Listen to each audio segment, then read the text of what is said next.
slide.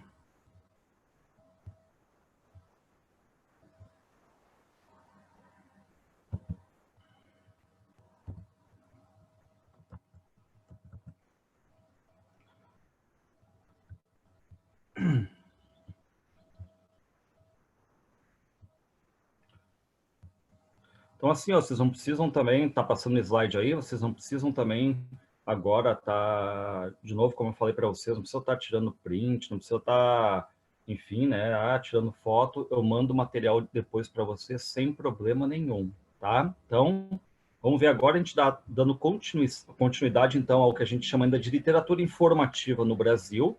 Lembrando que o Brasil foi formado, tá, de 1500 até 1800 por aí, que a gente coloca 1836 só para fins didáticos, para dizer que o romantismo começou em 1836, mas, na verdade, o arcadismo, por volta de 1800, ele já está morto e enterrado no Brasil. Ele vai meio que sobreviver, alguém fazendo modinha com as liras lá da Marília Dirceu, fazendo música com elas, mas o arcadismo como movimento, em 1800, ele já está morto, tá? Então, vocês vão lembrar que durante esses 300 anos nós tivemos 100 de literatura informativa, e aí lembrem que a literatura informativa é aquela literatura que não é feita por brasileiros, mas por pessoas que vieram para cá, principalmente portugueses, mas são os europeus que vieram para cá e vão falar sobre essa terra achada, descoberta, sobre o índio, normalmente falando mal, e sobre a natureza brasileira falando bem, certo? Então, uma literatura de caráter mais informativa, vai servir de importância para a literatura posterior, fala do índio, fala da natureza. Vocês viram que tem muito da questão da descrição ali dentro, não tem pretensão literária. E depois a gente migrou para o barroco. E o barroco, sim, o barroco já tinha uma pretensão literária, mas não no sentido de vender os poemas aqui no Brasil, porque o Gregório nem lançado foi, não teve nenhuma obra publicada em vida, tá? Tudo é póstumo dele. Mas reparem que ele está fazendo poema no sentido literário mesmo, certo? Porque, pô, o cara fazia rimas, metrificação, então aquelas inversões todas, trazendo antítese, tentando mostrar bem o que era o mundo barroco. Só que o barroco ele era um movimento, vocês estão lembrados, né? Um movimento de ideologia da Contra-Reforma, que era exatamente religioso, que tinha esse objetivo, né, de mostrar esse mundo que eu não sei para que lado eu vou, peco, mas tem que correr, pedir perdão a Deus. Então tinha toda essa questão toda envolvendo o barroco. E aquela questão de agora que nos interessa. O barroco, ele era um período complicado na sua linguagem. Tanto é verdade que nós tínhamos um excesso de figuras de linguagem, eram palavras raras, vocábulos raros, inversões a todo momento. Então, uma pessoa que tivesse um conhecimento muito simples de poesia ou de língua portuguesa, aquilo ali era grego. Agora, quem tinha acesso à cultura ia ver o quanto eles faziam uma poesia bem trabalhada. Claro que o conteúdo, você sabe, né? Vai mudar de poeta para poeta. No caso do Gregório, que a gente viu, tinha poesia religiosa, tinha poesia amorosa, reflexiva, mas também, principal, a satírica, tá? E agora a gente pega, então, entra no arcadismo. Então, a gente está dando tchau a partir de agora para esse tipo de literatura, que é aquela literatura do Brasil colônia. E não tem como não ver que Portugal está sempre mexendo os pauzinhos aqui, porque a gente vai falar de uma literatura com uma tendência mais nacionalista no romantismo, porque o Brasil já é independente, daí tenta fazer pressão para mostrar uma cara, uma identidade, os poetas fazem isso, tanto Gonçalves Dias na poesia, o Alencar na prosa, só que aqui, de novo, a gente migra para um movimento de poesia falsa, tá? É o arcadismo, então. Então, eu não sei se vocês se lembram do arcadismo quando trabalharam, ou em outro cursinho, com outro professor, ou no colégio, vocês vão ter que lembrar que o arcadismo também é chamado de neoclassicismo, tá? Por que é neoclassicismo? Porque ele recupera o classicismo. Só que, claro, para Portugal tem sentido eu dizer neoclassicismo, porque Portugal teve classicismo. Agora, para o Brasil fica meio falho, porque eu não tive classicismo no Brasil, certo? Então é melhor eu chamar de arcadismo. Mas quando esse tipo de estrutura se coloca para dentro da pintura, a gente não chama de pintores árcades, são pintores neoclássicos, tá? Então, voltando aqui. Vamos para o arcadismo. Bom, o arcadismo ele se deu em Minas Gerais. Barroco, Bahia, arcadismo, Minas Gerais, tá? Bom, em primeiro lugar, você tem que saber que o arcadismo ele foi um movimento de simplificação da arte. Aí vocês vão pensar, e por que eu tenho que simplificar a arte? Porque a arte não estava simplificada, a arte estava para quem tem grande cultura. Ou seja, o que o arcadismo é? Uma reação ao barroco, uma reação, uma simplificação da arte. E a pergunta é, essa arte já foi simplificada algum dia? Resposta, sim. No classicismo ela foi simplificada. E o que aconteceu? Veio o barroco, conturbado, e agora esses poetas do arcadismo ou neoclassicismo, eles querem retomar essa simplificação, tá? Para isso, vocês vão ter que lembrar que o barroco ele é extremamente subjetivo. Como assim subjetivo? Pensem, eu estou pedindo perdão a Deus, eu estou conversando com Deus, eu estou extremamente no modo subjetivo, certo? É eu sozinho, de repente, conversando com Deus, que para muitos vocês sabem, né, que vai ser abstrato, outros vai ser concreto, mas quem é religioso naquela época está falando, não está sozinho, está se dirigindo a Deus, tá? Agora, o que vai acontecer? Nós temos um movimento europeu, vocês sabem disso, né, que é o iluminismo, e o iluminismo vai dar toda aquela base de que as coisas não são resolvidas com uma oração, não são resolvidas a partir do viés religioso, mas a partir do viés da razão. Então, a partir de agora, o arcadismo ele vira um movimento racional, tá? Então lembrem, barroco, subjetividade, emoção, arcadismo, racionalismo, onde entra agora depois o romantismo, de novo na subjetividade. Então a gente está no movimento que tem uma base forte de racionalismo. E a razão para eles era sinônimo da verdade. Não acreditar em doutrinas bíblicas, doutrinas religiosas, mas sim o século das Uzes. As Uzes, lembrem quando aparece, por exemplo, um personagem de histórias em quadrinhos e tu quer dizer que ele teve uma ideia, tu coloca uma lâmpada ali piscando, né, aquela coisa toda da ideia, ou seja, a partir de agora eu vou colocar então a minha ideia iluminista, a minha razão acima de tudo, antes do meu modo subjetivo de resolver as coisas. Então, eu proponho uma reação barroca, uma simplificação da arte, eu sou contra essa subjetividade, porque eu tenho que ser um mundo racional, e volta a se imitar quem? Quem já fez isso. É uma questão de obviedade agora, tá? Eu não estou sendo um poeta original. Novamente, lá vou eu imitar os clássicos, ou seja, os clássicos que são modelos de perfeição, que eu faço a pergunta para eles, por que vocês duraram milhões e milhões de anos e vão durar milhões e milhões de anos? Porque eu tenho características próprias e eu quero saber quais são essas características. Então, eu vou fazer uma imitação desses clássicos aí, tá? Então, entram aquelas questões, palavrinhas-chave, digamos, do classicismo, da antiguidade, a verdade tem que estar, a arte é feita de verdade, de beleza, de equilíbrio, e esse equilíbrio é importante para nós, porque esse equilíbrio vai frear a emoção, ou seja, a emoção é como se ela batesse ali, né, numa peneira chamada razão, então tudo é filtrado nesse primeiro momento, tá? Bom, aí nós temos em Portugal uma Arcádia chamada Arcádia Lusitana, porque começa a ter muitas academias e arcádias em Portugal. Isso era, na verdade, uma forma de divulgar a arte, uma forma de divulgar, assim, como se fosse hoje um clube, uma academia mesmo, tá?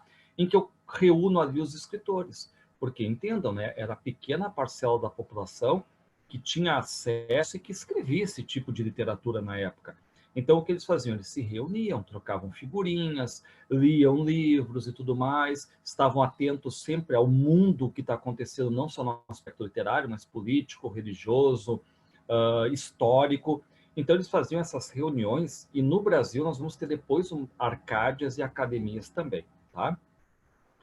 Estão vendo aqui que eu botei 1768 ano. Por que esse ano é 1768? Porque vocês têm um livro chamado Obras Poéticas, do poeta Cláudio Manuel da Costa. E esse poeta, o Cláudio Manuel da Costa, é o que vai, digamos assim, inaugurar o arcadismo no Brasil. Tá? Então, essa é a primeira obra, Obras Poéticas do Cláudio Manuel da Costa. Ok? Então, até aqui, pessoal, tá? O que vocês vão ter que guardar? Arcadismo, reação forte ao barroco. Se o barroco ele é conturbado, exagerado, excessivo, grotesco, a partir de agora eu vou limpar essa arte. A arte vai ser muito mais simples. Se vocês olharem uma escultura de vertente neoclássica, vão ver que é tudo mais equilibrado, mais simples, voltado muito para mitologia, tá? O barroco, você pega uma obra barroca, por exemplo, aquela coisa de sombra muito escura, as obras muito dramáticas todas, né? Enfim, querem dizer alguma coisa. Agora, se eu abro, por exemplo, uma obra neoclássica, eu vejo muito mais ali a coisa mais clara, tá? No sentido de pintura também, né? As cores mais claras, mais dóceis, mais delicadas, porque eu estou processando a partir de agora uma reação a essa coisa mais grotesca, mais irregular que era do barroco. Por quê? Porque o arcadismo simplifica a arte. E no Brasil, não se esqueçam, foi em Minas Gerais que vai pegar aquele ciclo do ouro, o ciclo da mineração.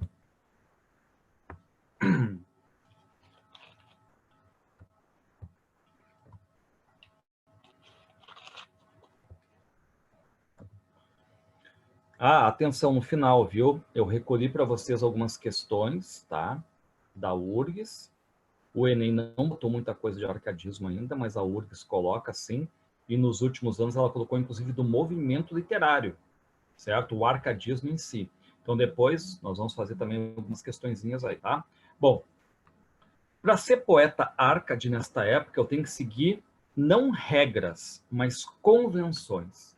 Ou seja, para ser um bom poeta arcade, eu tenho que ser convencional. Eu tenho que me vender um convencionalismo, uma fórmula feita, tá? Então, o que vai acontecer? Se vocês olharem lá o classicismo do Camões, ele recuperava a questão da mitologia, as coisas latinas, né, romanas, gregas, e aqui vocês vão ter toda essa convenção arcade em cima de temas latinos. Primeiro tema, locus amenus, ou seja, a minha literatura deve se dar num local ameno. Isso não combina com o mundo urbano. Por isso que vem outro agora, fugere urbem, fuja da cidade porque a cidade te corrompe. A cidade te deixa um ser humano ruim. Então, a partir de agora, o fugir da cidade. Então, já estamos analisando agora uma coisa importante do arcadismo, porque o arcadismo não vai ser urbano. O arcadismo ele vai olhar para a natureza, certo? Porque eu tenho que fugir da cidade. A cidade me corrompe, a cidade me deixa um ser humano ruim. E onde é que eu encontro a mais puro equilíbrio, mais contato, digamos, comigo mesmo? É exatamente fora da cidade. E aí a gente vai ter o quê? Cenários que são campos, cenários que são essas paisagens, jardins, riachos, ovelhinhas. Vocês vão ver que os personagens se transformam em pastores e pastoras. Então é uma poesia meio fake, meio falsa, mas é assim que funciona o arcadismo, tá? E no tire a trunca, ou seja, aqui é um detalhe importantíssimo, cortar o inútil, cortar aquilo que o barroco tinha de essencial, que era as inversões, todo o excesso, e eu tenho que agora simplificar a arte. Então, quando eu falo cortar o inútil, é simplificar a arte. Carpe diem, lembrando, olhem bem o que eu falo para vocês, lembrando, o barroco usou e muito a passagem do tempo. O classicismo do Camões usou e muito a passagem do tempo. E agora o arcadismo vai chamar de carpe diem, que é o mesmo colhe o dia, a passagem do tempo. Dentro de uma expectativa de vida em que se vive muito pouco até, o que eles pedem?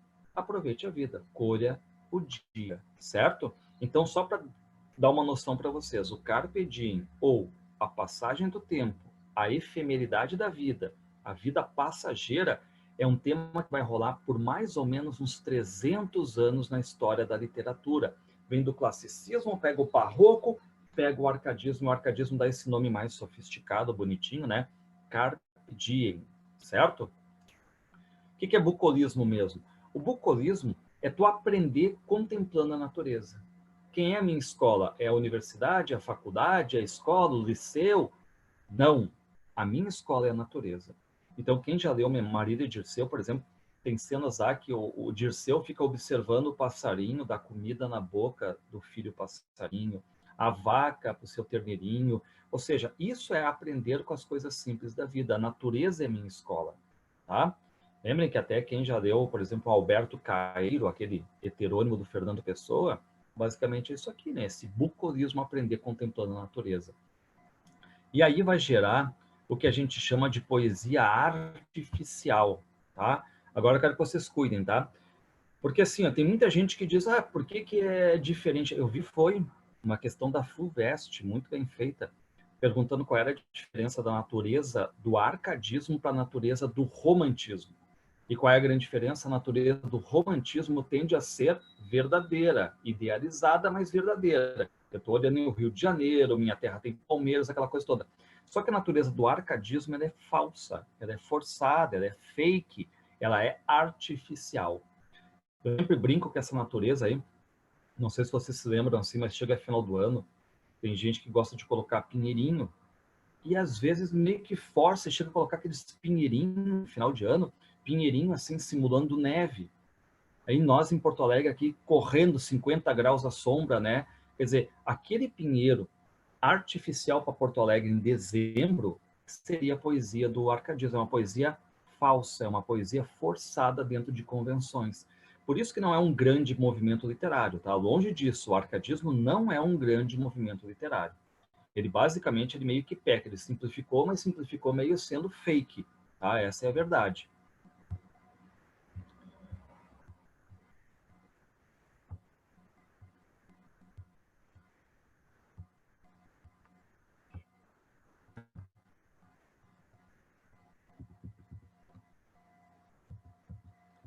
Vou voltar aqui, me perdi.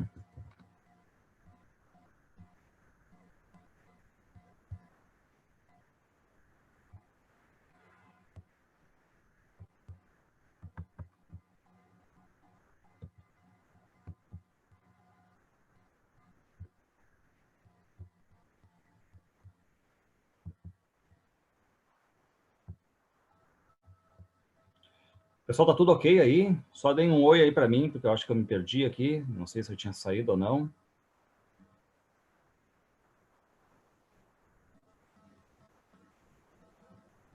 Tudo certo, senhor. Tá, vou continuar aqui. Eu acho que eu tinha me perdido aqui, coloquei alguma coisa errada. Bom, então voltando aqui, tá? O arcadismo ele se deu em Minas Gerais, e Minas Gerais está vivendo aquele ciclo do ouro. E esse ciclo do ouro vai gerar uma galera indo para essa região, que nem chamava ainda Minas Gerais, chamava-se Gerais, onde vocês vão ter exploração do ouro, tá? Aí, de novo, quando o professor, não se esqueçam, quando o professor de vocês, de história, filosofia, falarem sobre iluminismo, falarem sobre ciclo do ouro, exploração, Brasil colônia, vocês já coloquem já esses três movimentos de literatura brasileira aqui, tá? Que é literatura informativa, barroco e arcadismo. Lembre que numa questão anterior do Gregório, que é uma prova de história, queria botar o Gregório, que o estudo da linguagem do Gregório, que era barroco lá, da cana-de-açúcar, né? Era algo importante para a questão do ciclo do ouro, da sociedade mineradora, e era falso, porque o Gregório não está aqui. Nós temos, a partir de agora, Minas Gerais, o arcadismo, as arcádias, academias, saraus surgindo a partir de agora, um público interessado em arte, e não é só um público interessado em arte, porque vem muita gente, vem advogados, exploradores, o próprio charque nosso aqui começa a ser essa comida dos escravos, ou seja, o Rio Grande do Sul começa a aparecer também, acampamentos virando cidades, vai ter esse princípio de vida urbana. E vocês sabem que o nosso ouro, tipo 85% é levado daqui para Portugal. O Brasil está sendo explorado, essa é a verdade. Todas as riquezas indo para Portugal. E nesse meio do caminho nós temos o quê? Nós temos essa vida urbana que está nascendo. Nós temos o quê? Arcádias, academias, saraus, um público, como eu falei, que está interessado em arte. Só que, de novo, é um público entre eles. Não é, por exemplo, hoje como é que se faz a literatura. Posta alguma coisa, o mundo pode ver. Naquela época, eles estão escrevendo para eles mesmos. Então, o público é reduzido. Imaginem, eu escrevo a minha obra, que não tem imprensa no Brasil, então tem que pedir permissão para a coroa portuguesa se eu posso ou não imprimir em Portugal, Lisboa, e daí vir para o Brasil alguns exemplares. E aí, quem vai ler esses exemplares? Os próprios meus amigos. Ou seja, a circulação ainda é bem restrita de literatura no Brasil. Tanto que eu vou chamar atenção para aquilo ali, ó, onde vocês estão lendo o Sistema Literário Antônio Cândido. Esse Antônio Cândido ele é um crítico literário, o maior crítico literário brasileiro, tá? Não sei se quem chegou a ver, fazer as duas últimas provas da URGS, há 2 anos seguidos a URGS está botando um trecho de crítica literária dele, tá? Então ele está caindo na URGS com trechos assim para ver sobre a história da literatura. E o Antônio Cândido, ele vai dizer que ele tem uma fórmula chamada de sistema literário. Ele vai dizer que eu só posso dizer que tem literatura acontecendo no momento em que eu tenho autores, no plural, autores, que estão escrevendo obras e essas obras chegam a um público leitor regular e permanente. Se eu não tiver isso aí, eu não tenho literatura, certo? Por isso que alguns vão dizer que o barroco não foi literatura no Brasil, porque tu tem basicamente um autor ali, que é o Gregório, que não tem obra publicada em vida e que vai ser uma coisa de tradição oral. Então, o que vai dizer o sistema literário? Muitos acabam tirando o barroco como princípio de literatura no Brasil e dando o arcadismo como princípio de literatura. Por isso que vai explodir no romantismo, viu? O romantismo no Brasil vai ter imprensa, vai ter as livrarias fazendo a partir de agora livros também, vai ter independência, vai ter chegada da família real, fundação de universidades. Muda o sistema quando o Brasil é romântico, quando o Brasil é independente, tá? Mas agora surgiu esse princípio a partir de agora de autores, obras e leitor, público leitor, tá? Aí vocês têm também a independência das 13 colônias nos Estados Unidos, isso gera nesse pessoal todo que estava na Inconfidência Mineira, esse instinto de tentar fazer também alguma coisa aqui no Brasil, e aí vocês vão ter Inconfidência Mineira. Só que a Inconfidência Mineira, dos 3 poetas que a gente vai ver, tá? 2 estavam metidos na Inconfidência Mineira e se deram mal. 2, o Cláudio e o Tomás Antônio Gonzaga, certo? E aí aquela coisa toda, né? Pô, se os Estados Unidos fez, por que o Brasil não pode? Todos eles imbuídos desse iluminismo, razão, se Portugal está roubando o Brasil, por que a gente não pode fazer biriri bororó? Só que vocês sabem que essa Inconfidência Mineira não vai rolar, não vai dar certo. Esses poetas que tinham prestígio, que tinham poder na cidade, a eles era dado o degredo, né? Vão mandar embora daqui, mas você sabe o que aconteceu com o Tiradentes, né? A gente viu semana retrasada na literatura informativa, aquele quadro famoso do Pedro Américo, Tiradentes esquartejado. Tiradentes fica 3 anos preso. Como era uma justiça por exemplo, o que eles fazem? Enforcam, cortam o corpo, esquartejam, largam em alguns locais, dizendo, ó, quem for contra aqui o sistema vai acontecer isso, tá? E no meio dessa Inconfidência Mineira, vocês vão encontrar 2 poetas. Então, olha só, como os livros de colégio, os livros didáticos, vamos botar uma galera toda como a URGS cobra, é costume eles colocarem só o Cláudio Manuel da Costa e o Tomás Antônio Gonzaga. Então, possivelmente, vocês, em livros de colégio, devem ter visto assim, ó, os poetas inconfidentes. E quando a gente fala de poetas inconfidentes, é o Cláudio Manuel da Costa e o Tomás Antônio Gonzaga, tá? Eu vou voltar aqui para dizer agora um outro detalhezinho, tá? Todos estes poetas que a gente vai falar agora, eles não assinavam o nome oficial. Porque quando eu entro numa Arcádia, eu tenho que ter um nome, digamos assim, literário. Então a gente chama de pseudônimo. Você sabe que pseudônimo, pseudo é falso, nimo é o nome, eu adoto um nome falso, tá? Agora, assim, é para esconder? Não. Porque se vocês pegarem lá a primeira edição deixa eu pensar aqui, do Uruguai, por exemplo, o Uruguai diz assim, ó, o Uruguai de Basílio da Gama, nome do autor, sob o pseudônimo de Termindo Cipírio. Ou seja, quando eu entro numa academia, eu tenho que mudar meu nome para um nome literário, tá? Então, quando a gente fala de pseudônimo, ele é um nome literário, é um nome que eu adoto, é uma delegação poética, é como se eu estivesse também mostrando que quem está fazendo aquilo ali é um poeta, e esse poeta tem um nome, tá? Mais adiante, quando a gente for ver no modernismo, o Fernando Pessoa vai além disso. O Fernando Pessoa, ele cria heterônimos, ele acreditava em outros eus, ele cria, bom, monta biografia, mapa astral, nome, data de nascimento, profissão, estilo literário, desenho. É diferente. O Fernando Pessoa ele está num patamar muito, mas muito acima de todos da literatura aqui, tá? E outra coisa, ó, como a gente vai falar de amor, e amor sempre vai ter nas poesias, vocês sabem como é que é um amor barroco, é de idealização, amada e tudo mais, aquela coisa toda, o romantismo extrapola, só que o arcadismo é pé no freio. A gente chama de amor comedido, ou amor cortês, ou amor galante, ou seja, um amor de regras. Esse amor, ele tem que ser um amor tipo de cantadas, ele nunca pode ser exaltado, tá? Quem lê Marília de Dirceu, o Dirceu está beijando sempre o quê? A alva face da Marília, nunca a boca. As rosadas mãos.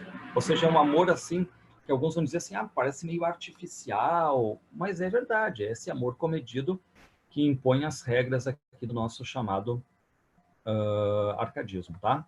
Então, peguem o primeiro poeta aí, chama-se o Cláudio Manuel da Costa. Ele nasceu em Mariana, Minas Gerais. Reparem ali, né, que o pseudônimo dele era Glauceste Saturnio. Olha só que coisa bem estranha, né? Glauceste Saturnio. E todos esses pseudônimos, eles buscavam lá nos antigos, lá na mitologia. Então, achavam um nomezinho legal. Ó, esse aqui vai ser o meu pseudônimo, tá? Turma, qual é a importância do Cláudio? O Cláudio, ele criou uma obra, Obras Poéticas.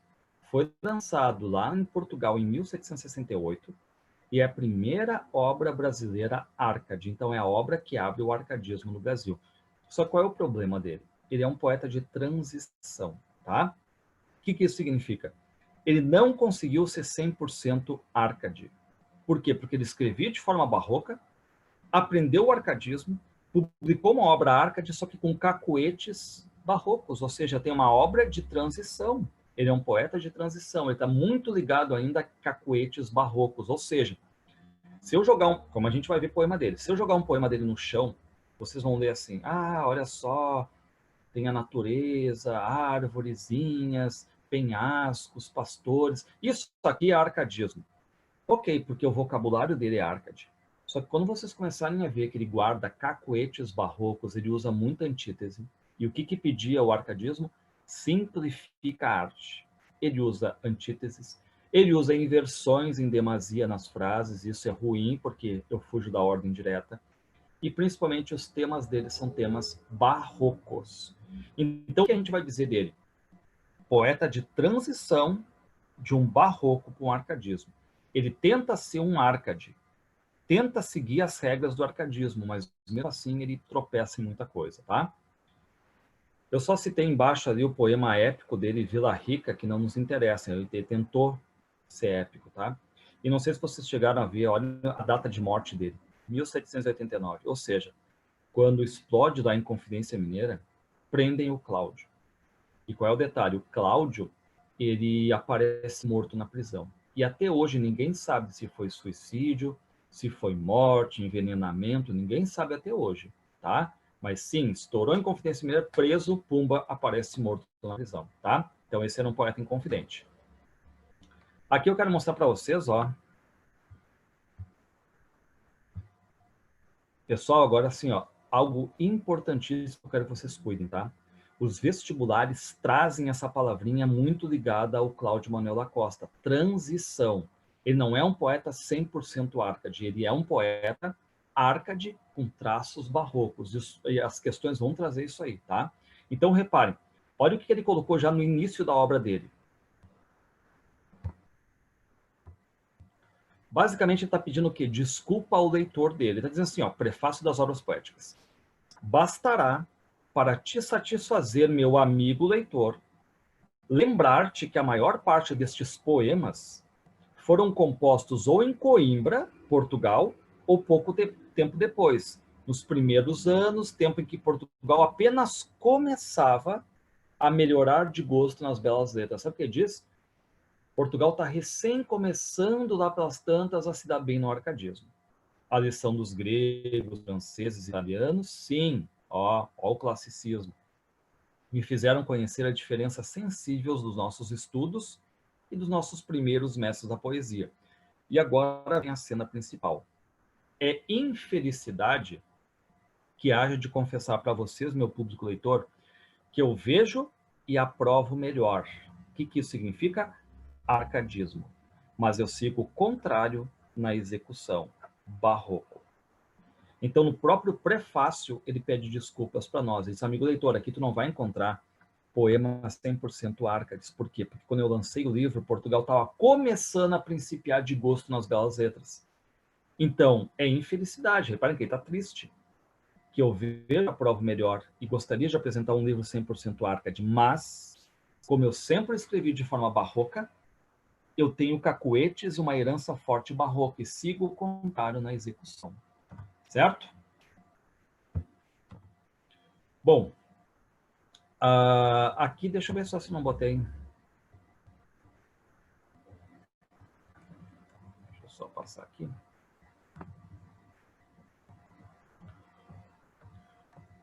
Voltar. Eu não botei nenhum poema dele, tá? Mas tudo bem. Então aqui, cuidem esse poeta de transição que é o Cláudio Manuel da Costa. Bom, segundo poeta, agora se chama o Tomás Antônio Gonzaga. E o Tomás Antônio Gonzaga, ele tinha um pseudônimo um pouquinho mais doce, digamos, tá? Dirceu. Mas vamos pensar agora, né? Pô, eu pego aí, pensa em vocês, na vida de vocês, em algum Dirceu. Dirceu é um nome clássico, né? Cláudio, Antônio, certo? São nomes clássicos. Maria, Marília, todos esses nomes que vêm lá da antiguidade, tá? Então são nomes clássicos. Hoje aqui, ó, eu vejo, ó, Lara, Laila, João, Bárbara, reparem, são nomes mais modernos, digamos assim, né? Agora, quando eu pego Cláudio, Antônio, Tomás, Dirceu, Maria, Marília, Nise, Glauze, Gláucia, sabe? Esses nomes são totalmente nomes latinos também, nomes que o pessoal do arcadismo vai usar na sua poesia. Todos eles vão ter uma amada e essa amada vai ganhar um nome também de pseudônimo, tá? Então, por exemplo, o Tomás Antônio Gonzaga tinha uma noiva verdadeira que era Maria Doroteia. Como é que ele chama? Marília. A Maria Doroteia vira Marília na poesia dele. O Cláudio Manuel da Costa tinha a Nise, ele chamava de Nise a amada dele. Então, todos eles vão ter amadas, mas vão dar nomes falsos para elas, tá? Esses nomes aí que a gente chama de pseudônimos. Bom, o Tomás Antônio Gonzaga, vocês estão vendo que ele não é brasileiro, mas ele é um brasileiro de adoção. Ele ele nasceu no Porto, fez direito, veio para cá, virou ouvidor, aquele tipo magistrado que cuida de terras em Vila Rica, e ele vai ter uma paixão por esta Maria Joaquina Doroteia de Seixas, que era a noiva dele, que era a Marília de Dirceu, por isso que ele vai ser chamado de Marília de Dirceu, o livro dele, né? A Marília minha, é isso que ele está querendo dizer. E na época teve muito problema, porque ele tinha 42 anos e a Marília, ela só tinha 17. Então a família da Marília não quis esse enlace do poeta, e o poeta tinha um prestígio ali, não significava grana pesada, mas ele tinha um prestígio em Portugal, ele era ouvidor, ele era um cara conceituado, escritor e tudo mais, grande influente também. Só que a família da Maria Doroteia, né, a família da Marília disse, não, olha só, tem 17 anos, ele tem 42, por favor, né? Só que ele insistiu, e ele conseguiu, então, noivar com esta Marília, certo? E aí, quando ele está noivo, ele vai fazer um livro que é destaque, chamado Marília de Dirceu, que já foi até leitura obrigatória da URGS. Só o que vai acontecer? Ele escreveu a primeira parte, vocês vão ver a diferença da primeira parte, né? E depois ele vai ser o quê? Preso pela Inconfidência Mineira. E por que ele foi preso pela Inconfidência Mineira? Porque ele, junto com Cláudio Manuel da Costa, eram cabeças pensantes desse movimento aí. Só que ele teve mais sorte que o Cláudio, tá? O Cláudio, vocês viram que apareceu morto. O que vai acontecer? Ele está preso em 1789, Tomás Antônio Gonzaga. Passam 3 anos. 1792 vem, ele consegue escapar da forca. Pegam o Tiradentes para isso, né? Só que é o seguinte, ó, ele perde todos os bens, confiscados os bens, e no Brasil ele não pode ficar mais. Para onde é que manda o Tomás Antônio Gonzaga? Mandam ele para Moçambique, tá? E aí mandam para Moçambique, e aí lá ele vai então ficar, ele vai em 1792, ele vai ficar uns 18 anos, conhece uma outra mulher, que é Juliana de Mascarenhas, o pai dela controlava o tráfico negreiro, e ele fica vivendo lá, tá? Muito tempo lá e tudo mais, acaba morrendo lá em Moçambique, certo? E aqui, eu só quero chamar a atenção de vocês, outro detalhe, tá? Não sei se vocês se lembram do Barroco. Fizeram o que com Gregório? Degredo, para Angola.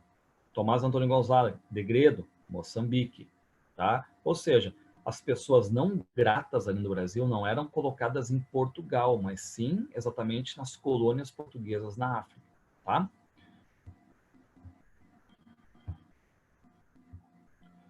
Bom, muito bem, então. Vamos, então, a Marília de Dirceu. E a Marília de Dirceu, pessoal, ela teve alguns lançamentos, certo?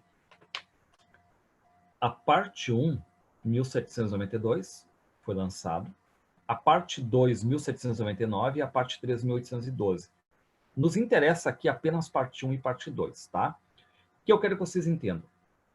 Até ser escrita ela, ele estava em liberdade. Então, a parte 1, ele é um poeta que está em liberdade, que mora em Vila Rica. Só o que ele vai fazer? Ele vai transformar tudo o que ele tem no mundo Arcade. Entendam, se eu tenho uma casa no mundo urbano, no arcadismo ela não vai ser casa, ela vai ser um sítio.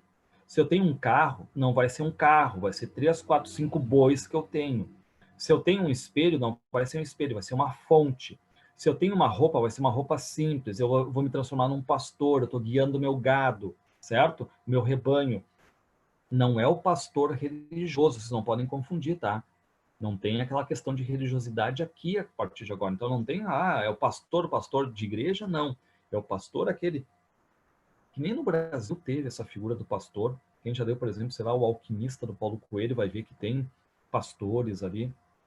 Só que aqui no Brasil não. Então eu estou me transformando, tudo que eu sou no mundo urbano, eu viro no mundo em contato com a natureza. A partir de agora eu sou um pastor que tem os meus bens todos voltados para a natureza. A partir de agora, o meu nome não é Tomás Antônio Gonzaga, é Dirceu. A partir de agora, a minha esposa, a minha amada, não é mais a Maria Doroteia, mas é a Marília. Então, tudo muda. Tudo eu estou fazendo dentro de uma poesia de falsidade, tá? Por isso que ela é artificial. Desculpe o termo, mas a questão, o pau pegando em Minas Gerais, trabalho escravo, morte, ouro, roubo, Portugal ferrando todo mundo ali, e esses poetas brincando de fazer poesia num lugar basicamente utópico, fantasioso.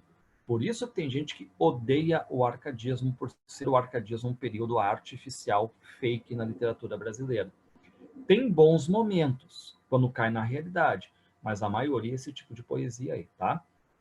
Então a gente costuma dizer que essa primeira parte ela tem um tom otimista, tá? Porque ele está conseguindo fazer tudo o que ele quer. Esse Dirceu, esse pastor Dirceu. Como é que seria, se eu fosse resumir a primeira parte? Um pastor declara o seu amor comedido à sua pastora, que é a Marília. Então seria isso aqui, simplesmente assim, ó, um pastor declara seu amor à sua amada pastora, só isso.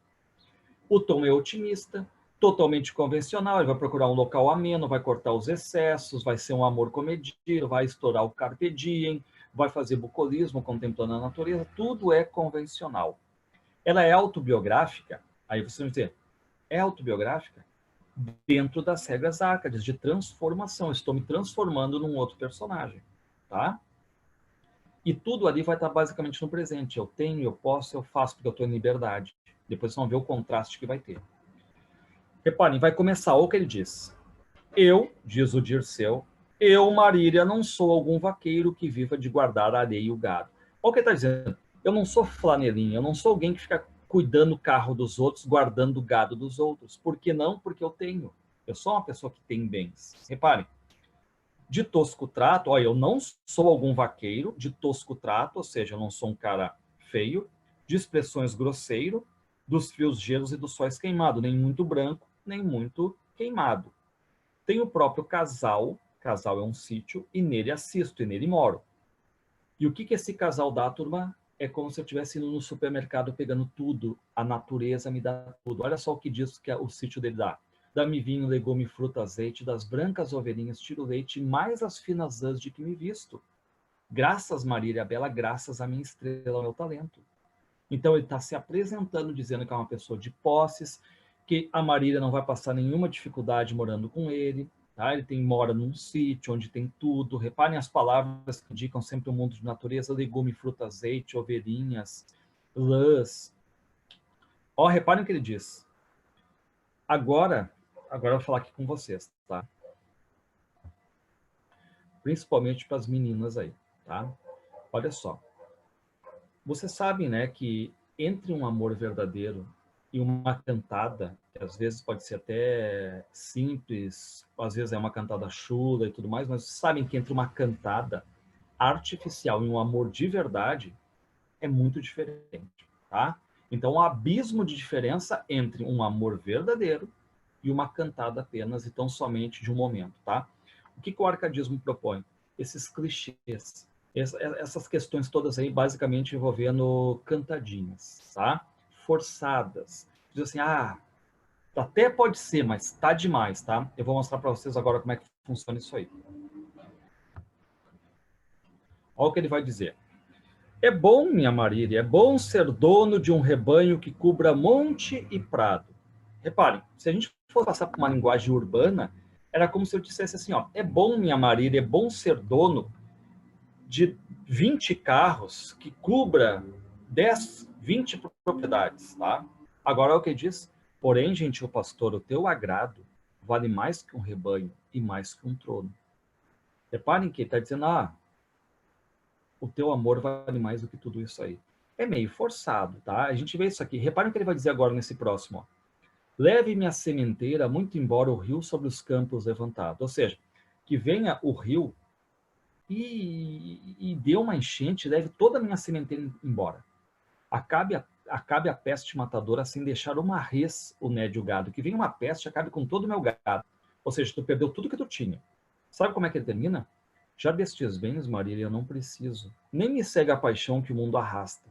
Porque, Marília, para viver feliz basta que os olhos movas e me des um riso. Repare que diz, para viver feliz, Marília, basta que os olhos movas e me dê um riso. Reparem vocês chegando, namorado, enfim, não importa a relação de vocês, mas chegando na pessoa de quem vocês gostam, né?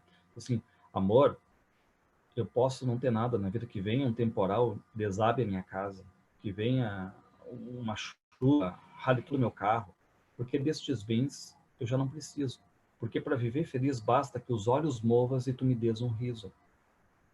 Sabe, fica meio artificial isso aí. Parece aquela música do Cazuza, sabe? Por você eu largo tudo, carreira, diploma, canudo e tudo mais. Então, esse amor galante é um amor meio, né? Meio de regrinhas, de cortejo, meio assim, até inocente, tá? Lembra muito Cantada, essa é a verdade.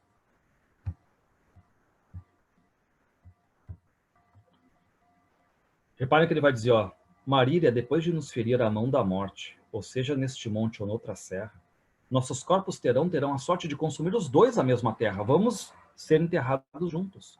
E na campa rodeada de ciprestes serão estas palavras dos pastores.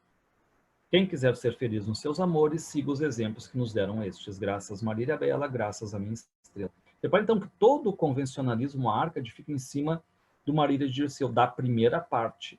É tudo convencional. Ele é o melhor exemplo da poesia Arcade.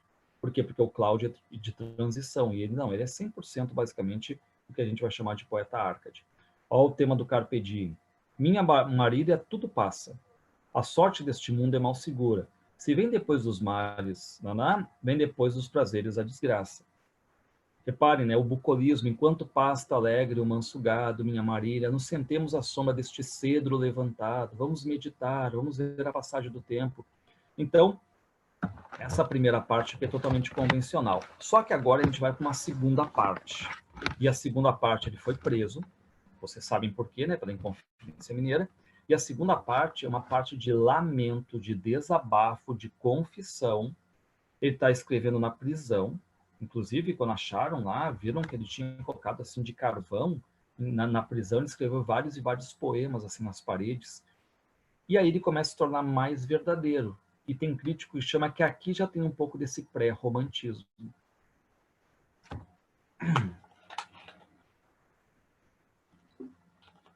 O que vocês vão cuidar, então?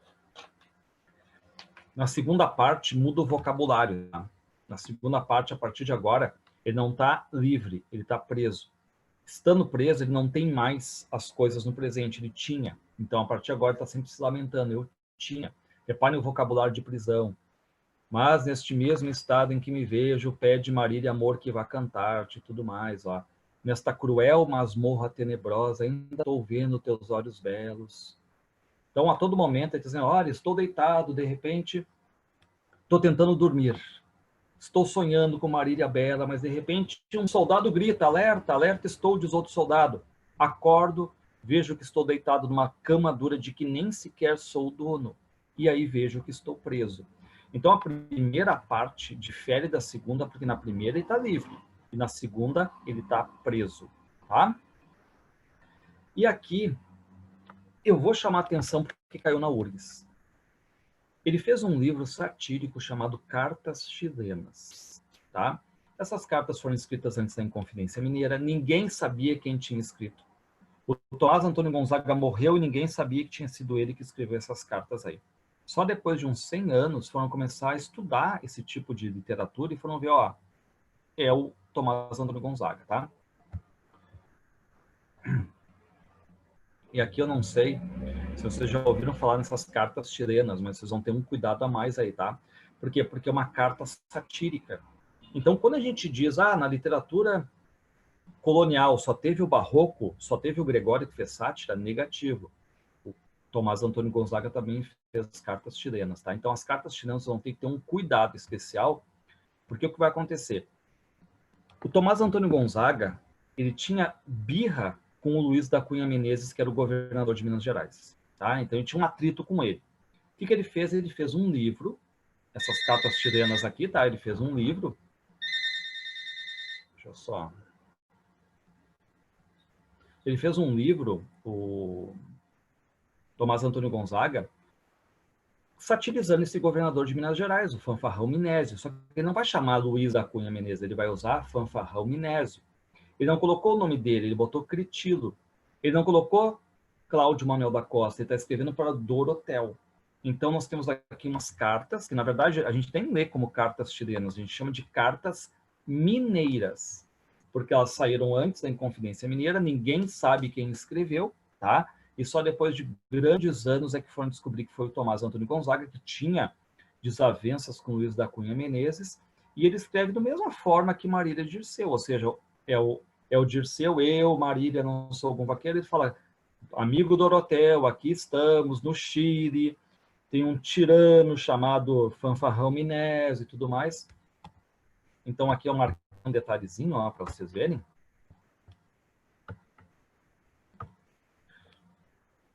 No prólogo das cartas chilenas diz assim, ó, amigo leitor, arribou a certo porto do Brasil, onde eu vivia, um galeão que vinha das Américas espanholas. Nele se transportava um mancebo cavaleiro instruído nas humanas letras. Não me foi dificultoso travar com ele uma estreita amizade e chegou a me confiar os manuscritos que trazia. Entre eles encontrei as cartas chilenas, que são o artificioso compêndio das desordens que fez no seu governo Fanfarrão Minésio, general do Chile. Só que por isso cartas chilenas, só que não se esqueçam, ele está atacando o governador de Minas Gerais. E reparem o que ele vai dizer para o Dorotel. Então ele tem um interlocutor, né? Está sempre conversando com o Dorotel. Aquele Dorotel, que é o Fanfarrão Minésio, que não é santo, mas quer fingir-se de santo aos santos os outros homens. Pratica muito mais do que pratica quem segue os sãos caminhos da verdade. Olha só a crítica que ele vai fazer. Mal se põe nas igrejas o Fanfarrão Minésio, entra na igreja, ele já fica de joelhos, ele abre os braços em cruz, ele beija a terra, entorta o pescoço, fecha os olhos, faz que chora, suspira, fere o peito e executa outras muito mais macaquices, estando em parte onde o mundo as veja. Então, o que ele faz? Esse livro, Cartas Chilenas, aí, é uma crítica muito forte, satírica, ao governador de Minas Gerais, Luiz da Cunha Menezes. E reparem que ele está dizendo, né, que Luiz da Cunha Menezes quer se fazer de religioso, principal, fanático, entra na igreja, faz tudo no corpo, assim, para chamar atenção, que ele é o cara de Deus, aquela coisa toda. Aí chega para comandar o Chile, Minas Gerais, e só faz os seus desmanos, tá? Então, cartas chilenas também aí para vocês.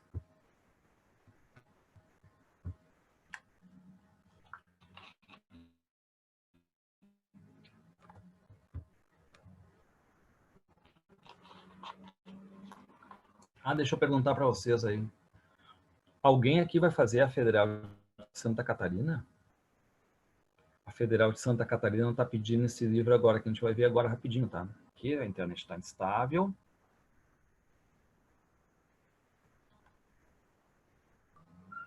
Pessoal, me deem um oi aí só para ver quanto a internet. Estão ouvindo?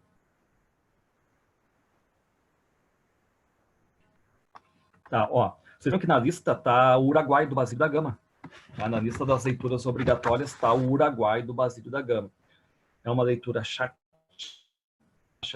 Quando eu fiz a videoaula lá no canal, eu levei um tempão para fazer uma videoaula chata. Já foi leitura obrigatória da URCS, os alunos odiaram o Uruguai. Tá? Mas o Uruguai está na lista federal de Santa Catarina para lá do final do ano, né? Não essa agora, que até mudou o feitio, né, dessa agora, a do meio do ano. Então, o ano passar rapidamente sobre ela, tá? Mas para quem for fazer aí depois aí eu mando um videozinho, alguma coisa assim, tá? Da leitura obrigatória para vocês trabalharem, porque não é uma leitura da URGS e do Enem, mas quem vai fazer algum vestibular fora, eu já falei, né? Pô, se precisar de alguma leitura obrigatória, alguma coisa assim, né? Vamos ver no que nós temos aí para trabalhar, tá? Bom, então tá, o que eu vou estudar do Basílio da Gama? O Basílio da Gama, em primeiro lugar, ele não estava no meio lá do pessoal envolvendo a Inconfidência Mineira, tá? Então esse é o primeiro detalhe.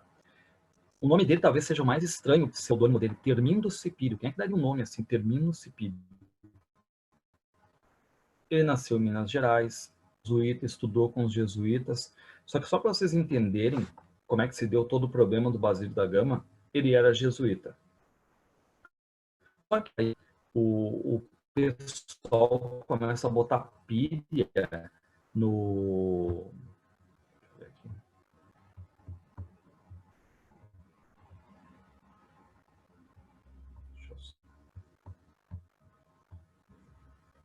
Eu estou falando do Basílio da Gama, né? O Basílio da Gama, ele nasceu em Minas Gerais e ele foi jesuíta. Só que aí os jesuítas começam a ter muito poder e o pessoal começa a dizer, olha, estou com a internet aqui meio instável, mas se cair de novo eu volto para vocês, tá?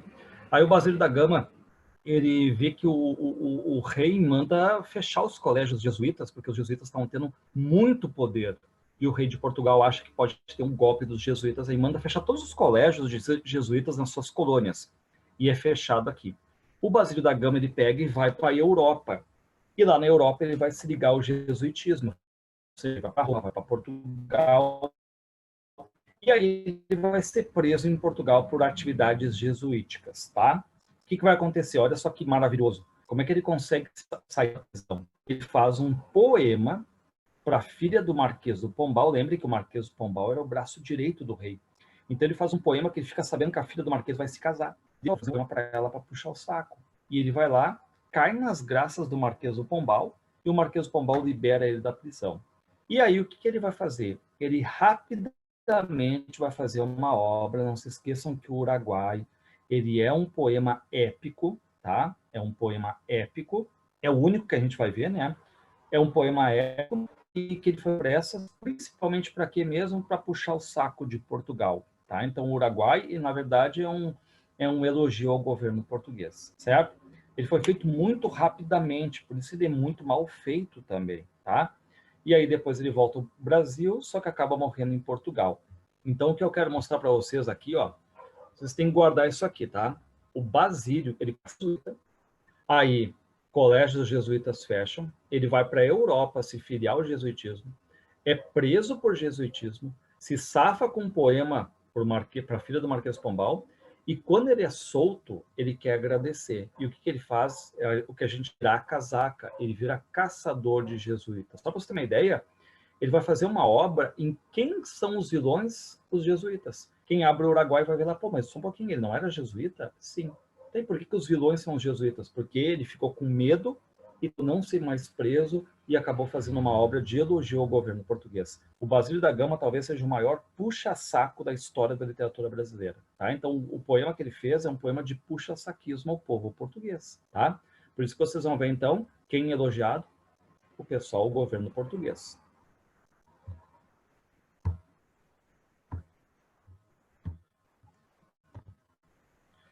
Bom, esse Uruguai, vocês não se espantem assim, tá? É que na época existia a palavra Uruguai, o rio Uruguai, e também a vertente Uraguai. Deixa eu ver aqui só, minha internet está instável, deixa eu só esperar aqui, ela voltou.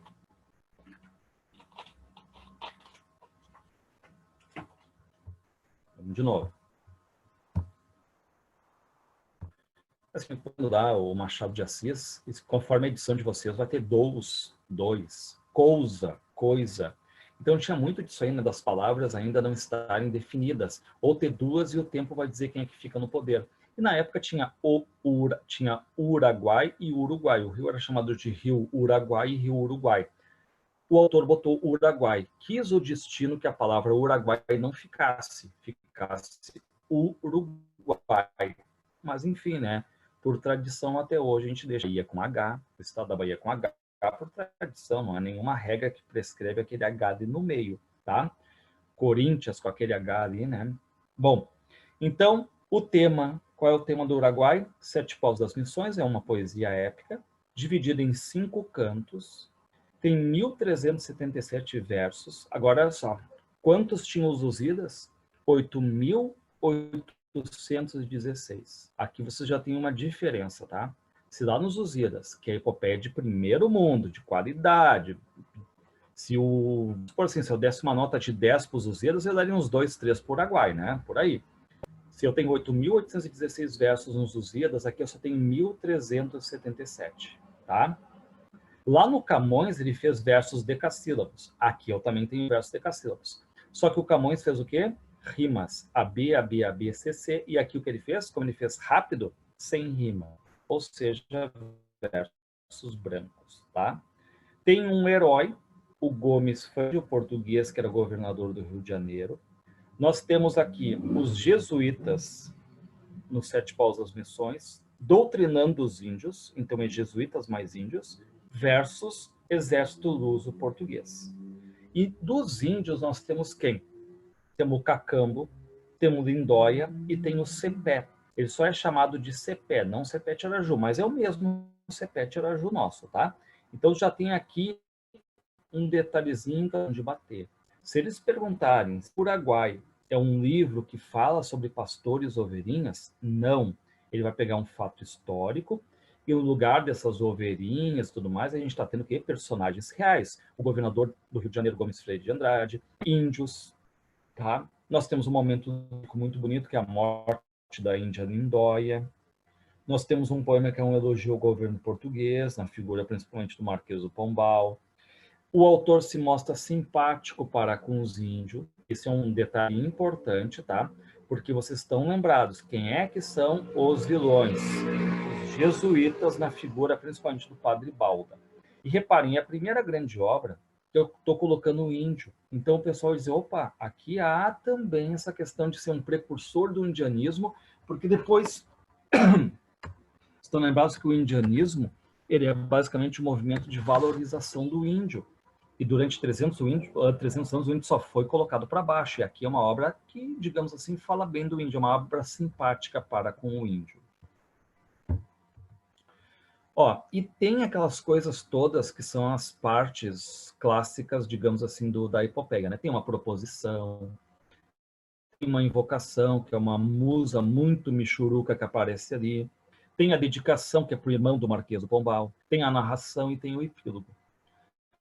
Esse aqui é um pedacinho muito bonito, né, que é da morte da Lindóia, ó. Todo eremo decassílabo. Ainda conserva o pálido semblante, um não sei que de magoado e triste, que os corações mais duros enternece, tanto era bela no seu rosto a morte. Tô vendo que não tem rima, né? Semblante, triste, enternece, morte, não tem rima, porque ele não fez pensando com rima.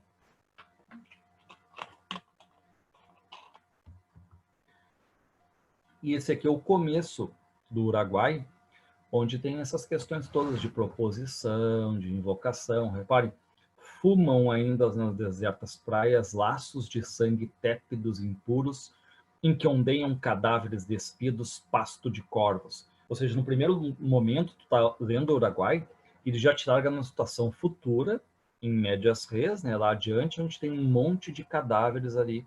Dura ainda nos vales o rouco som da irada artilharia. Aí ele faz a invocação, musa, honremos o herói que o povo rude subjugou no Uruguai e tudo mais. Tá? Então, antes de olhar algumas questões aqui, eu quero só conversar com vocês então, tá?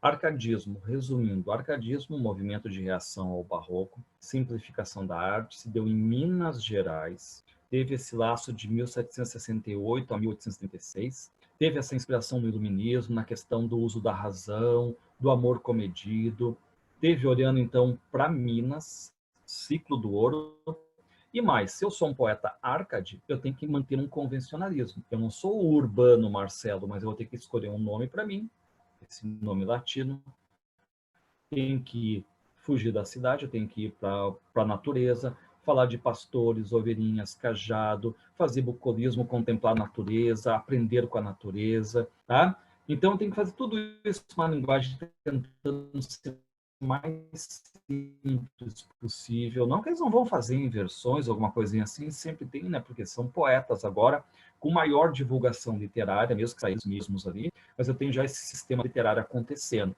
E quanto aos poetas, eu tenho ali, né, o Cláudio Manuel da Costa, que é o começo de tudo, ele é um poeta de transição. O Tomás, que é muito mais o Arcade 100% ali, se eu tenho alguém que fosse Arcade mesmo, né, 100% ali quase, é o nosso Tomás Antônio Gonzaga, e um que vai fazer uma epopeia chamada O Uruguai, que destoa. Só que aí nós temos, no meio dessa literatura toda, nós temos sátira política, com as cartas chilenas, e o indianismo, com o Uruguai, tá? Então, eu vou falar agora com vocês sobre umas questões, não sei se vocês estão fazendo as questões ou não, tá? Mas é importante, porque fixa o jeito que o vestibular cobra, tá? Então é importante saber isso aí, o vestibular cobra, a URGS é cheia de pega-ratão, eu gosto da prova da URGS, mas sei que volta e meia ela faz muito pega-ratão, é um detalhezinho aqui, às vezes não é uma pergunta para pensar, mas sim para ter decorado um trechinho, tá? Então vou colocar aqui a primeira, certo?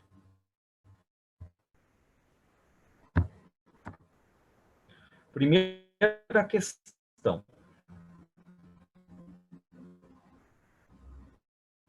Afirmações do brasileiro. Então, olha só. Na questão da URGS, já limitou ali qual é o movimento literário, arcadismo brasileiro. Pergunta número 1. Os poetas árcades, então está chamando de neoclássico, mas chamar de neoclássico é a mesma coisa, colocavam-se como pastores, opa, sim ou não? Sim, né? Para realizarem dessa forma o ideal de uma simples, ok, em contato com a natureza. Perfeito. Não tem nada que me diga que essa questão é errada, está correta. O arcadismo brasileiro, embora tenha reproduzido muito dos modelos europeus, tenha copiado muita questão europeia, apresentou características próprias, vírgula, como a incorporação do elemento indígena e a sátira política. Aí eu pergunto para vocês, o que fez a URGS aqui? A URGS não botou o nome das obras, mas se eu perguntasse para vocês, como a incorporação do elemento indígena, qual é a obra que está citando aqui? O Uruguai. E a sátira política, qual é a obra? Cartas Chilenas. 1 e 2, por enquanto, corretas. O tema do Carpe Diem, vírgula, cor e o dia, em que o poeta expressa o desejo de aproveitar intensamente o momento presente, fugaz e passageiro, foi ignorado pelos árcades brasileiros excessivamente racionalistas? A pergunta que eu faço para vocês, claro que não. O tema do Carpe Diem foi muito usado, não foi ignorado, foi muito usado.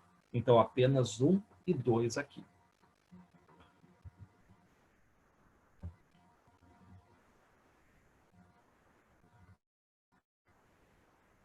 Deixa eu abrir aqui. Pessoal, vocês acertaram essa questão aí? Estão fazendo junto? Vocês querem que eu dê tempo ou eu faço assim mesmo? Eu vou lendo e vou corrigindo. Me dei uma notícia aí sobre esse tipo de questão. Para vocês está ok eu lendo e fazendo, eu comentando?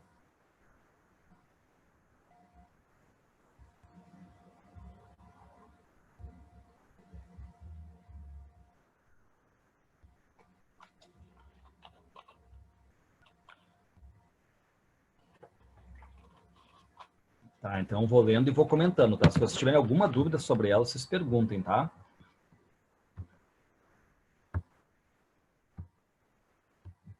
Muito bem, então aqui o que fez a URGS? A URGS pegou um tema extremamente conhecido e importante, que é do arcadismo brasileiro, que é o Carpe Diem, e disse que não foi usado, tá? É a mesma coisa que eu chegar no barroco e dizer, ó, o tema religioso foi ignorado pelos barrocos brasileiros, excessivamente, não, falso, tá? O tema do amor foi ignorado pelos românticos, falso. Assinar a alternativa correta em relação a Marília de Dirceu de Tomás Antônio Gonzaga. Bom, vamos lembrar então. O que é a Marília de Dirceu? É aquele conjunto de cartas que foi enviado... Quem é que está escrevendo? O Tomás, na figura de Dirceu, e está usando como interlocutor a Marília, certo? Então ele está escrevendo para Marília. Muito bem. No livro é estabelecido um contraste entre a paisagem bucólica e amena da primeira parte e o cenário da prisão, da masmorra opressiva e triste da segunda parte. Não está escrito primeira parte e segunda parte, mas eu já completei. Deixo de lado, está com cara de verdadeira. Trata-se de um conjunto de cartas de amor enviadas por Marília. Opa, só um pouquinho. Não foi a Marília que está mandando. Não é a Marília. De Minas Gerais a Dirceu, que se encontra em Moçambique. Não, negativo. Não é a Marília que é escritora aqui. É o Tomás Antônio Gonzaga. Falso. Na obra, o pensamento racional é anulado em favor do sentimentalismo romântico. Falso por quê? Porque o Cláudio Manuel, o Tomás Antônio Gonzaga é o mais racional deles. Tá? Então, o pensamento racional não é, ele é convencional. Nas liras de Tomás Antônio Gonzaga, Marília é uma mulher irreal, incorpórea, imaginada pelo pastor Dirceu. Falso. Refere-se a Maria Doroteia, que é a noiva dele verdadeira. E trata-se de um livro satírico. Não, Maria Dirceu não é satírico. Satírico é Cartas Chilenas. Carregado de termos pejorativos em relação às convenções da época. Falso. Gabarito aqui. E faz um contraste entre a primeira parte e a segunda parte. Liberdade e prisão. Liberdade e prisão. A poesia de Cláudio Manuel da Costa, ó, vocês estão olhando ali, FFFCNPA, essa aí era exatamente, tá, a fundação. Só que a fundação, quando ela se desmembrou da URGS, quem fez o primeiro vestibular da fundação e o segundo foi a própria URGS. Por isso essa questão aqui como se fosse da URGS, tá?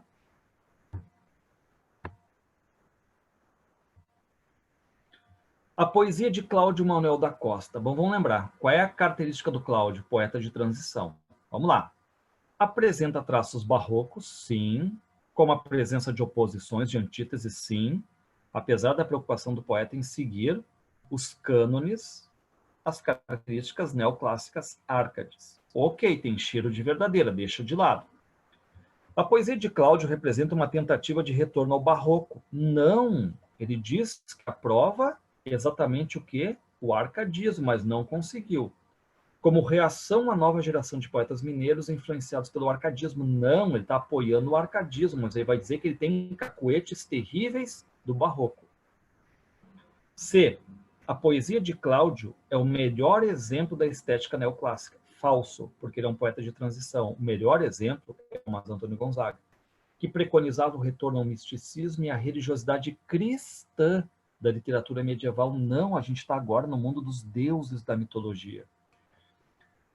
Se caracteriza pela utilização do pseudônimo Árcade de Termindo Cipírio. Opa, o dele, qual era o pseudônimo? Glauceste Saturnio. Esse aqui é Termindo Cipírio, né? Termindo Cipírio é do Basílio da Gama. Constantemente mencionado em seus próprios poemas. E assume uma postura sensual, não, que envolve inclusive a utilização de vocabulário vulgar e explicitamente escatológico. Falso. Você nem vê que a URGS botou uma alternativa assim, se tivesse alguma coisa a ver com outro poeta do arcadismo, tudo bem, mas botou uma questão assim meio fora da obviedade ali, né? Então, falso. Gabarito A. Então, assim, ó, peguei uma de cada, tá? Um de cada autor, ainda falta do Basílio da Gama, e depois a gente começa a ver outras questões ali também envolvendo os nossos árcades ali, agora um pouquinho diferente ali, mas peguei uma de cada só para a gente ver como é que funciona. Falta o Basílio, ó.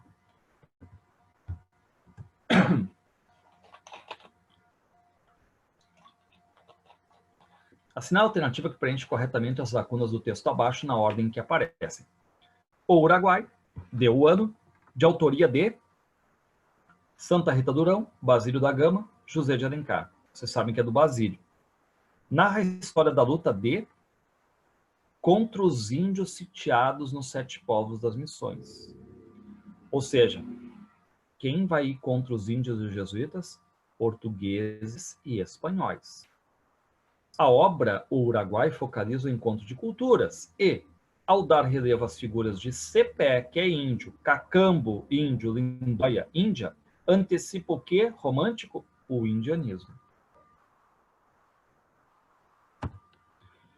Bom, agora vamos lá. Agora são questões um pouquinho mais técnicas, porque muitas foram leituras obrigatórias, tá? Mas vamos com uma parte aqui ver como é que funciona. A assinala alternativa é correta em relação ao Uruguai de Basílio da Gama. Trata-se de um poema épico, sim, em que o autor ataca o governo português. Falso. Elogia, puxa o saco, atacar não. O poema representa um marco importante na passagem do arcadismo ao barroco. Não. Ele não é transição. O Uruguai é um poema árcade. No poema, o autor evidencia simpatia para com as atitudes intervencionistas do Marquês do Pombal. Verdade. Puxa saco. O poema segue a estrutura camoniana de Os Lusíadas, mantendo o teor tradicional das 5 partes da epopeia. Ele não vai seguir a estrutura camoniana porque o Camões faz em oitavas, versos decassílabos e rimas a b. Pode até dizer que tem uma influência dos Lusíadas, da Eneida, da Odisseia, mas na verdade o Uruguai não vai seguir a estrutura camoniana, porque vocês sabem que ele vai não colocar rimas ali. O poema narra a luta entre os exércitos português e espanhol pela dominação da terra das missões jesuíticas. O poema narra a luta entre Portugal e Espanha aqui. Tá falso, né? Porque o exército português e espanhol versus índios e jesuítas. Um pouquinho mais detalhada, mas é a leitura obrigatória essa aqui, tá? Tem um soneto do Cláudio que diz assim, ó: destes penhascos fez a natureza o berço em que nasci. Ó quem cuidara que entre penhas tão duras criar uma alma terna, um peito sem dureza. Reparem o que ele está dizendo. Destes penhascos fez o berço em que nasci. Ou seja, ele está olhando para os penhascos e está dizendo, aqui eu nasci. Ó quem cuidara que entre penhas tão duras se criar uma alma terna, um peito sem dureza. Ele já larga o quê? Próprio do Cláudio fazer essa questão toda de transição aí. Ele usa uma antítese. O que ele está dizendo? Penhas tão duras, não nasceu uma criança dura, mas nasceu uma criança terna, querida, um peito sem dureza. Então, quando eu coloco tão dura, sem dureza, é antítese. Amor que vence os tigres, por empresa tomou logo render-me. Ele declara contra o meu coração guerra tão rara que não me foi bastante a fortaleza. Por mais que eu mesmo conhecesse o dano a que dava ocasião minha brandura, nunca pude fugir ao cego engano. Vós, penhas duras, que ostentais a condição mais dura, temei, penhas, temei que amor tirano, onde há mais resistência, mais se apura. Ou seja, ele está se dirigindo às penhas, aos penhascos. Ele está chegando e vai dizer assim, ó, penhas, vocês que são muito duras, cuidem, abram o olho para o amor, porque onde há mais resistência, mais o amor se aloja. Ou seja, água mole em pedra dura, tanto bate até que fura. E aí, reparem, essa aqui eu não vou fazer, só vou indicar, tá? Reparem quando a URGS faz assim, ó, através da imagem do berço, onde ele nasceu, o poeta celebra sua terra natal, verdade? Que é representada em sintonia com seus próprios sentimentos. Não é sintonia, porque é uma antítese. Sintonia seria, pedras duras, nasceu um peito duro. Mas está dizendo que entre pedras duras nasceu uma alma sem dureza, tá? Então vocês vão fazer essa aí depois. Aí a URGS botou uma vez, repetiu o mesmo soneto. A falta de imaginação, né? Pô, repetir o mesmo poema, o cara tem 1000 poemas, pega o mesmo poema. No soneto, o eu lírico, questão de compreensão também, tá? Adverte as próprias penhas de que, apesar de serem muito resistentes, elas devem temer o poder do amor. Era uma questão muito fácil de interpretação do poema aqui. Agora, olha aqui, ó, pega ratão, ó. Assinada afirmativa incorreta em relação à obra O Uruguai de Basílio da Gama. A URGS não está mais pedindo a incorreta, tá? Agora é só correta, 1, 2, 3 romano, verdadeiro ou falso, numerar a coluna A com coluna B, 3 lacunas, incorreta, ela tirou já faz 3 anos. Está perguntando a incorreta. O poema narra a expedição de Gomes Freire de Andrade, governador do Rio de Janeiro, as missões jesuíticas espanholas da banda oriental do rio Uruguai.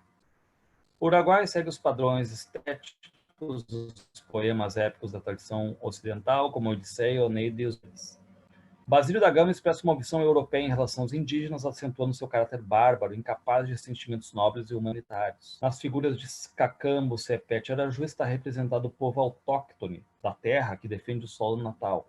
Lindóia, a única figura feminina de destaque no poema, morre de amor após o desaparecimento do seu amado Cacambo.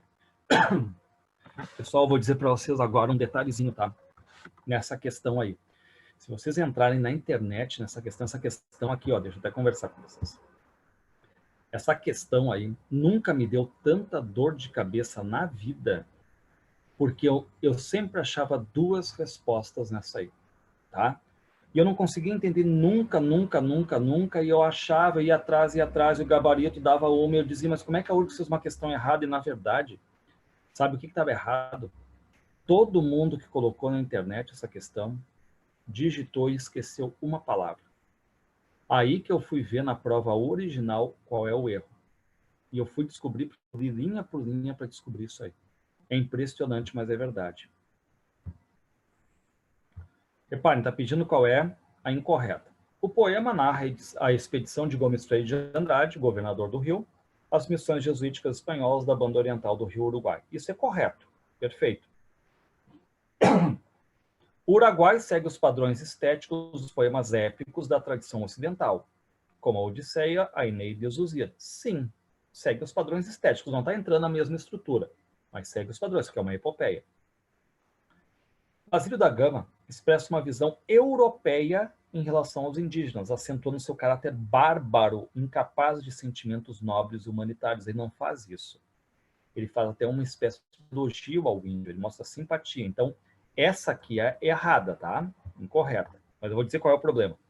Nas figuras de Cepé e Cacambo, está representado o povo da terra, que defende o solo natal. Perfeito, né? Os índios defendiam seu solo. Agora, olha só, essa aí, eu vou dizer para vocês, eu quebrava a cabeça e não sabia responder quando os alunos vinham com a pergunta. Eu disse, a URGS errou, e eu fui descobrir. Sabe como é que estava sempre? Se vocês olharem na internet, vocês vão sempre encontrar essa questão com erro. Aparece assim, ó. Lindóia, ó, única figura feminina do poema, quem digitou, tirou de destaque. Lindóia, única figura feminina do poema, morre de amor após o desaparecimento do Senhor. Tem uma outra figura feminina, que é a Tanajura, uma índia que vai fazer feitiços e tudo mais, né? Então, o que acontece? Eu dava o Uruguai em sala de aula, ficava vendo, né? Pô, aí o aluno falou só, mas só um pouquinho, tem a Tanajura também, então tá errado também aí. Daí eu ficava assim, né? Como assim tá errado? Aí que um dia eu fui pegar a prova da URGS, fui ver que quem digitou esqueceu de botar de destaque. Realmente, a de destaque é a Lindóia, é a única, né? Figura feminina. Então o gabarito aí é C. Aqui tem uma questão envolvendo o marido de Dirceu, tá? Reparem como é bem o carpe diem, minha bela Marília, tudo passa, a sorte deste mundo é mal segura, se vem depois dos males da aventura, vem depois dos prazeres da desgraça. Ou seja, depois das coisas ruins pode vir uma coisa boa, depois das coisas boas pode vir uma desgraça. Esse é o mundo, tudo passa, tudo vai se modificando, tudo é inconstante, tá? Aí vem uma questão, eu quero só que vocês cuidem um detalhe, ó. Os versos chamam atenção para a passagem do tempo e expressam um convite aos prazeres de um amor sadio. Ok. Os versos 5 a 12 descrevem uma cena amorosa ambientada na paisagem mineira da então cidade chamada Vila Rica, que vira Ouro Preto, né? Mas é errado, porque como eu estou inventando um cenário pastoril, eu não digo que é Vila Rica. É um cenário pastoril. Eu estou sempre modificando tudo. E olha só, 3. Marília é um nome literário adotado para referir à noiva do poeta Inconfidente, cujo nome verdadeiro era Maria Doroteia de Seixas Brandão. Verdade também. 1 e 3. Viu, pessoal? E aí é o seguinte, ó, que eu quero falar para vocês. Eu só peçam lá, né, o materialzinho que eu sempre mando para vocês, mas assim, ó, vocês vão fazendo de olhar a questão, trabalhar, vocês viram que volta e meia a URGS bota uma questão técnica ou uma questão de compreensão. As questões de compreensão dela, de poema, a compreensão em si, eu acho boa de fazer. Eu acho mais difícil as do Enem do que propriamente da URGS. Mas quando entram questões técnicas, aí sim eu acho complicado, porque é um detalhezinho aqui, um detalhezinho aqui. Então, fica quase impossível gabaritar a literatura por esses detalhes específicos da URGS aí, tá? Então é isso aí. Se tiverem alguma dúvida, perguntem, tá? Mas é um movimento fácil o arcadismo. O único problema que eu acho que vocês vão ter que guardar é apareceu Cláudio. Opa, Cláudio é transição. Cláudio tem cacuete barroco, tá? Apareceu Tomás. Opa, Tomás também tem uma obra chamada Maria de Dirceu que tem duas partes. A primeira é convencional, é a parte mais conhecida, mas depois ele vai para a prisão. Aí o cenário da masmorra. O Tomás também tem as cartas chilenas, que é o momento satírico. Aí aparece o Basílio. O Basílio tem o Uruguai, é uma epopeia. Tenta imitar as grandes epopeias. Só que ele não inventa pastores e ovelhinhas, ele coloca um fato do Rio Grande do Sul, que é os 7 Paus das Missões. Aí tem a questão dos índios, tá? Tá. Não, eu mando hoje, eu sempre olho e mando para você sempre que puder. Eu sempre acabei pedindo um e-mail ali, eu mando, tá? Sem problema nenhum. Tanto é que eu falo sempre para vocês, não precisa estar copiando, se matando. Copiem a coisa a mais, o destaque, a dica e as questões, sempre que puderem, façam as questões, tá? Porque eu estou botando as questões da URGS, não botei do Enem, porque tem pouquíssimas do Enem, tá? Mas é isso aqui, porque o vestibular da URGS ele é mais técnico, falei para vocês, é mais tecnicista, do Enem um pouquinho... Eu exijo do aluno aquela capacidade de compreensão que ele tem que aprender, tá? Então, um grande abraço para vocês, até semana que vem. Semana que vem a gente vai entrar com romantismo, tá? É importante. E outra coisa que eu queria falar com vocês, eu não sei o que vai acontecer aí no futuro quanto aos vestibulares, eu fiquei sabendo que um tempo atrás aqui a URGS estava se reunindo, o que ia fazer sobre se ia fazer o vestibular mais adiante, em dezembro ou em janeiro. Nada está decidido ainda. Já estavam com as leituras obrigatórias já na manga fazia um mês. E agora há pouco colocaram, né? Botaram até um livro que não tem edição no Brasil, só para você ter uma ideia, né? Vão estar correndo agora para fazer o livro, coitado do BT, lá tá sem a edição. Mas assim, ó, estudem, pessoal, estudem, porque eu tenho notado que eu dou aula em outros cursinhos também, né? Eu tenho notado que muita gente está meio que abandonando, assim, sabe? Aquela coisa assim, vou ficar em casa, mas não é para estudar. E principalmente quem vai fazer para medicina sabe que é uma briga séria em cima desse curso, que é um curso que eu não posso errar a questão, um curso que eu tenho que... É o curso mais show, na minha opinião, que tem, né? Enfim, que a gente entrega a nossa vida aos médicos, mas ele é um curso que custa sangue do aluno, basicamente. Então, assim, eu estou vendo que vai ter uma galera muito displicente nessa volta aí. Vai querer, tipo, como se começasse do zero. E não vai ter tempo viável para começar do zero, todos os cursinhos do zero. Senão, vou dizer para você, senão vai ser aquela coisa assim, ó, 20 minutos de cada matéria, juntar um sábado, 20 minutos de cada matéria, rapidinho, e achar que foi aula dada. Então, vocês estão aproveitem que o Conecta, eu acho que está muito à frente de muitos cursos aí, nesse sentido. Então, aproveitem essas aulas todas aí para tirarem dúvidas, fazerem exercícios. Sempre que puderem, vocês estão em casa, eu sei, às vezes tem uns problemas que vocês querem fazer, usar o tempo para vocês, mas é importante esse estudo, sim.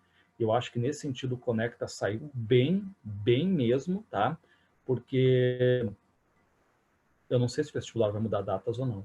Então, talvez vocês não tenham. E aí quem vai chegar assim, como é que a gente vai recuperar isso aí, tudo mais, essa base toda? Venham com ela já pronta. Tenham tempo, entrem, vejam videoaulas, reforcem, entrem, se puder ler o livro e tudo mais, reforcem isso aí, vejam as questões, façam, assinem o que tem de programas de videoaula para Enem também, tudo mais. Quanto a isso aí, quanto mais para vocês, melhor, essa é a verdade, tá? Então, um grande abraço para vocês e continuem estudando. Não esqueçam de estudar, isso é importante para vocês. Tem que ter esse estudo na mão aí, tá? Porque eu falei, tem muita gente que está andando displicente nessa hora, achando que são talvez 2 meses que vai se perder e tudo vai começar do zero. E não vai ter tempo viável para isso aí, tá? Então, um grande abraço para vocês e até semana que vem.